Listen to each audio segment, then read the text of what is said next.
Hey guys and welcome to Tech Wiki. On today's episode we'll be talking about the Nintendo Switch and Nintendo's new release of the Nintendo Switch Lite. If you haven't heard, if you've been living under a rock for 2 years, then Nintendo released a Switch. It had a few flaws as anything would do from a company, and the main flaws were the kickstand on the back of the Switch itself. If I can get the... I can't even get it out. So yeah, there we go. So that's one of them.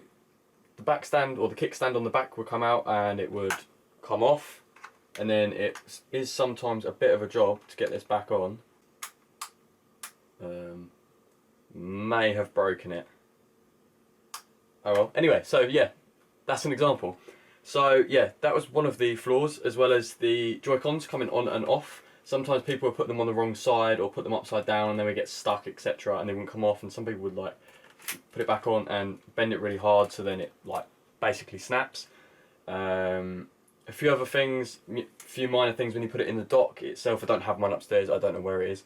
You put it in the dock and sometimes it can actually scratch the edges of the screen when you put it in, which would obviously isn't great. You don't want to see scratches on your console. So on my Nintendo Switch console at the moment, I've actually got grips on here. So one is just feels better and is easier to grip, and two, on the back we've got this, so it kind of provides, instead of it being a flat surface on here, you've kind of got a little bit of extra, I don't know, grip on here, so it's an extra bump, so you've got somewhere to actually kind of like hold, so you don't end up slipping and dropping the console itself. So yeah, all in all, I personally think the Nintendo Switch console is a good console to have for handheld, etc. Yeah, apart from some of the flaws people are having, I personally haven't had those flaws. Except the kickstand then, but yeah, all in all, I feel like it's a pretty good solid console. The only thing that I was a little bit annoyed about, I couldn't find the charger itself for the actual Switch, so I tried using a generic USB-C charger or power cable and it didn't work. So yeah, I then had to try and find my Nintendo charger itself, which I eventually found, but I mean, it's a bit of a pain because it wasn't in my house, it was in someone else's house. Then if you can't find the charger itself, you've got to then spend like £20 UK to get a new charger for it, which is kind of ridiculous if I'm honest. But yeah, all in all, I feel like it's a good console. I mean, I feel like this is a little bit bent, I'm not going to lie, but maybe that's just me. I don't know, it may be bent. I'm going to have to check this now. Can't even get that off. Is it supposed to be like that? I don't know. Cool, so we're going to move on to the new Nintendo Switch Lite, kind of go through some of the specs, maybe some of the pros and cons of owning the new device, and kind of overall opinion by myself, what I think as a consumer someone should do, or if you want to get a Switch, which one you should get, kind of thing. Obviously, this is my personal opinion, don't take this for 100% like what you should definitely do, because I personally don't want to be the blame for someone making the wrong decision or spending money, etc, etc. So the height of the new Switch Lite console will be 0.4 inches smaller in height, 1.2 inches in width, like smaller, and then it's 27 pounds lighter. I don't know what that is in grams if you're from the UK, but in pounds, that's what they use in America. Yeah, so I mean, if it's a little bit smaller, being handheld only, which I'll get onto in a minute, it might be a bit better. There may be more screen to bezel kind of ratio, if that makes sense, so the bezels will be a bit smaller. Maybe it'll just be flush compared to what it is currently, because where obviously you can take out the Joy-Cons. Obviously where it is smaller, hopefully it should be better for handheld only mode, so I guess we'll get onto that bit now. So handheld only mode, obviously with the new Switch Lite you will not be able to plug it into the TV as you normally would conventionally do with this Switch here. You normally have the docking station. You put that in, it plugs into the TV, and it streams in 1080p onto the TV itself. But with the new Switch Lite, you won't be able to do that, unfortunately. So that is kind of a little bit of a, like, pros and cons wise, that's a bit of a con. Only because if you're primarily heavily using it for multiplayer, then you're gonna obviously want to use the original Switch. So yeah, again, in the new Switch Lite, obviously these Joy-Cons won't be here, or they'll be there, but you won't be able to remove them to obviously dock, etc. So that feature will be removed. So it'll kind of all be, hopefully, one flush surface. Yeah, obviously that reduces the size, weight, etc. The good news is performance won't be affected due to the GPU is exactly the same, which is NVIDIA. So yeah, I had to double check. The GPU is a NVIDIA Tegra GPU. I don't know what like hertz, megahertz, whatever it's running at the moment. I haven't researched that personally enough, but obviously I know that it'll be the same GPU in the new Switch Lite console. The RAM should be the same. They haven't actually released that, not that I found on the internet anyway. So it should still be 4 gigabytes as it is at the moment in the current Switch. It'll also be 32 gigabytes of internal storage, and you can then expand it to, I think it's, I don't know the exact expansion for the micro SD, but you'll be able to find that on Google somewhere. I'm pretty sure it's like a terabyte or something stupid. The battery life of the new Nintendo Switch Lite is actually supposed to be 30 minutes greater than the current one, because the current one goes from 2.5 hours to 6.5 hours from a full charge to nothing. And the new Switch Lite console is reported to perform between 3 and 7 hours. So that's a slight improvement. I mean, obviously due to the screen being a little bit smaller, that'll probably be where that comes from. Due to the Joy-Cons not being removable, there will be no HD rumble or motion sensors in them. So basically the motion sensors, I'm pretty sure, is if you've ever owned a Wii or a Wii U, you can point them at the screen and it may go between whatever and wherever. It's a bit like a Wii, it's obviously got the motion sensor, etc. if you need to shake it or do whatever with it. I haven't personally extensively played like every single game on the Switch, but I've played a good few.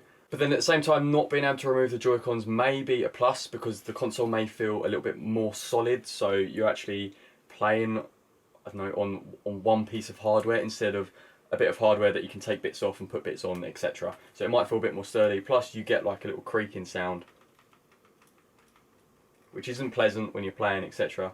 But if you're travelling on the go, then I mean, it should be fine for you. So there is also in the new Switch Lite no brightness sensor. So in the current version of the Switch, if you guys didn't know, there's actually, I don't know where it is on the screen. I'm pretty sure it's probably that there, the little dot on the screen at the bottom. But basically, if you're in a darker room, it works the same way as an iPhone, Samsung, etc. would do. It auto adjusts the brightness, so when you're in a darker room, it'll lower the brightness, and then when you're in a brighter environment, then it will brighten the screen. So that won't have that in the new Switch. So if that's something you kind of want, then again, I would go for the actual Nintendo Switch rather than the Lite version.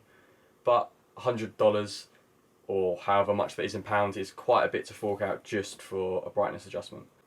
The good news is with the Switch Lite, you won't lose any quality. So, I mean, it can't go down much more than this, to be fair. If it went down any lower, I mean, you could just call it a DS again. But it will still remain a 720p quality. So with the Switch as well, you don't actually have a kickstand on the back, so you can't lean it on the desk. So obviously, when you have the kickstand, you would normally probably use that for, I don't know, playing multiplayer. If you were to have it on the table, take both Joy-Cons out and play with your friend, girlfriend, mum, dad, sister, whoever. Obviously now you can't do that, but I mean, not having that is probably a good thing, because the Joy-Cons are pretty small, to be honest. And to be fair, I have pretty big hands, and most of the time I can't actually use the Joy-Con because they're that small. So I have to use, I'm pretty sure, the last time I used it, I had to use the left hand Joy-Con because I couldn't get used to using the right hand one. I don't know why, it was just me personally.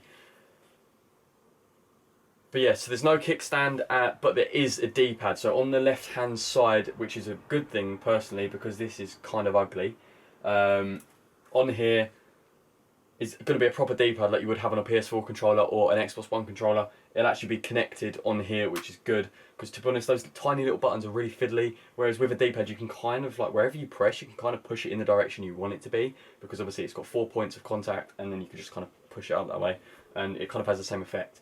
But to summarise for this video, the pros to having the Switch Lite to the original Switch would most likely be the price, because it's $100 less, which is quite a lot of money really. It's a third less than what the original Switch console goes for. So the RRP for it at the moment is $299 for this console. For the new one it would be $199, which is in dollars. So if you work that out for UK, EU, etc., it works out accordingly. So yeah, obviously the console being newer, it may have newer version or newer releases of that piece of hardware inside of it and software, etc. So it may run and perform better. Personally, I've never had an issue with the performance of the Switch. I kind of mainly played it for like Fallout, Mario. I played a tiny bit of Zelda, but not a lot. Kind of, yes, a Rabbids game as well. That was okay. But yeah, I never had a performance issue with it personally. So if the performance remains the same in the new Switch Lite, I think that Nintendo have made a good decision. Obviously making it handheld only So it's kind of a bit like as if you were to have a normal version and a pro version. Obviously, I think Nintendo personally will bring a pro version out of the Nintendo Switch series. They're also offering different colours, so I think there's a blue, a yellow, and kind of like a grey, like a space grey, like you get an iPhone in, for instance. That looks pretty cool. That's a yes from me, because I kind of like different colours and variations of consoles. They look cool and they look better, etc. That's basically what any company basically ever has done since they've made game consoles in the last like nearly 20 years. So as well, another pro is the hardware is the same. The battery life will slightly be increased. The only downsides would be the handheld mode only, so you can't dock it, as well as the screen being a tiny bit smaller but not a lot, as well as the motion removable Joy-Cons and the adjustable brightness based on your environment. And yeah, I think that's personally it for this video. I feel like I've covered quite a bit, but it'll all come down to when the actual Nintendo Switch Lite is released, I personally think. And you see a lot of hands-on reviews. I'll try and get my hands on one and obviously do a follow-up video of this, even if I can borrow it off someone or I'll go out and buy one. Personally, I don't need another one, but I may end up buying it for someone as a gift and then, you know, asking for it back just to do a little review and then giving it them back again. If you enjoyed watching this video, please leave a like down below, subscribe if you are new. Also leave a comment as well saying what you enjoyed about this video, suggestions on tech you would like me to review, or if I have missed anything, apologies, but let me know down below. Yeah, I hope you all have a great day, guys. See you later.